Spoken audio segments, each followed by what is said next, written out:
In this video, I'm going to talk about the process of buying on Alibaba. This is actually the second part of a two-part video. So if you haven't watched the first one yet, where I talk about how to search and find the best suppliers on Alibaba and avoid getting scammed, you should click on the link in the description box down below to go and watch it first. So now that we are all caught up, let's dive right into the second video.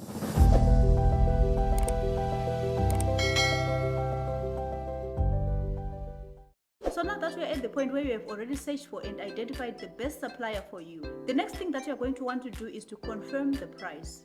When it comes to Alibaba.com, the prices that you see on the site are usually lower than the actual prices of the products. This is something that suppliers on Alibaba do to attract your inquiry. So the first thing you want to do is to talk to your supplier so that you can confirm the actual price of the product that you want to buy. After you've confirmed the basic details like price and quantity, the next thing that you are going to want to do is to choose a shipping option.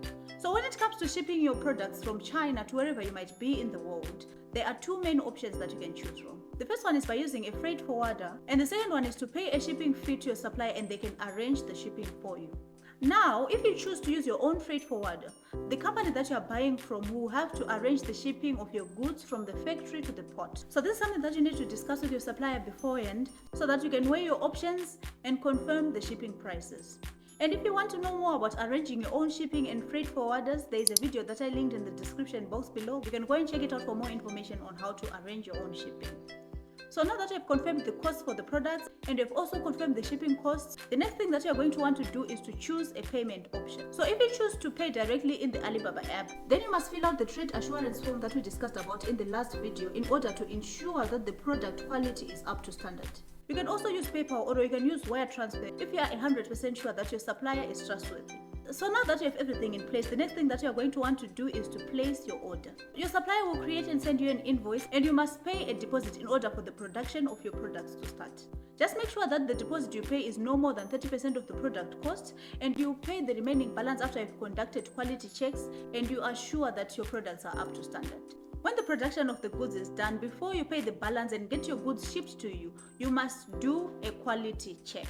There are several ways you could go about this. The easiest one is to ask for a supplier to send you high-resolution photos and videos of the finished goods. And also at this stage after production, you also need to get a sample.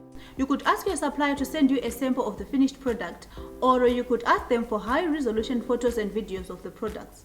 But the best and most efficient way to go about this is to hire a third-party inspection company like VTrust that can send people to go and inspect the quality of your goods before they get shipped to you. And also another thing you might need, depending on the product you are importing and where you live in the world, is to arrange certain certifications in order for your products to get through customs. Especially people who are importing things like electronics or branded goods, you need to do your research beforehand so that you can find out what kind of certification you need and then talk to your supplier to prepare those certificates. The suppliers can provide these documents. All you have to do is to talk to them about it beforehand so that they can prepare the certificates before shipping. So now that your goods are ready, you've checked the quality of your goods and you're satisfied, the next thing you will do is to pay the remaining balance. When it comes to paying the balance, you might want to hold out until you're 100% sure that the quality of your goods are up to standard. After paying the balance, the last step of the buying process on Alibaba is the shipping. If you have paid your supplier a shipping fee, they can arrange the shipping for you. The same also if you paid a freight forwarder to arrange the shipping for you, they will arrange everything for you. All you have to do is to sit back and wait for your goods to arrive. I hope you found this video useful. Don't forget to like, share, comment, and subscribe if you haven't already. See you in the next video.